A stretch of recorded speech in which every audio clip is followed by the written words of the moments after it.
Durga mayor சொல்கிறாங்க, சேகர் பாபு இந்த பெனடாப் road பக்கம் வந்தார் நான் கோபக்காரியாக மாறிடுவேன்ட்டான்.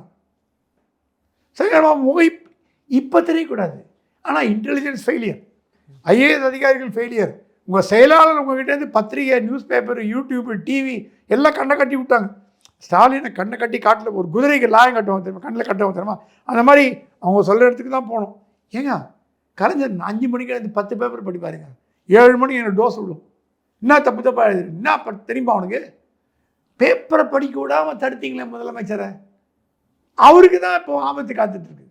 ஆட்சி நாளைக்கு மத்திய அரசாங்கம் ஒரு 10 அமைச்சர்கள் உள்ள போட்டு தான் கட்சி கலகலத்து போடும். ரெடி ஆகுது.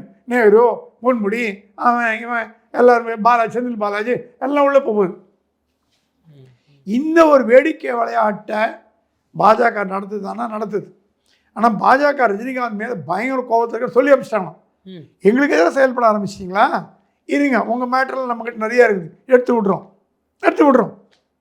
அடுத்து பத்ம விபூஷன் கொடுக்கலான்னு பார்த்தோம், கட் பண்ணிட்டோம், ஒன்றும் கிடையாது, போ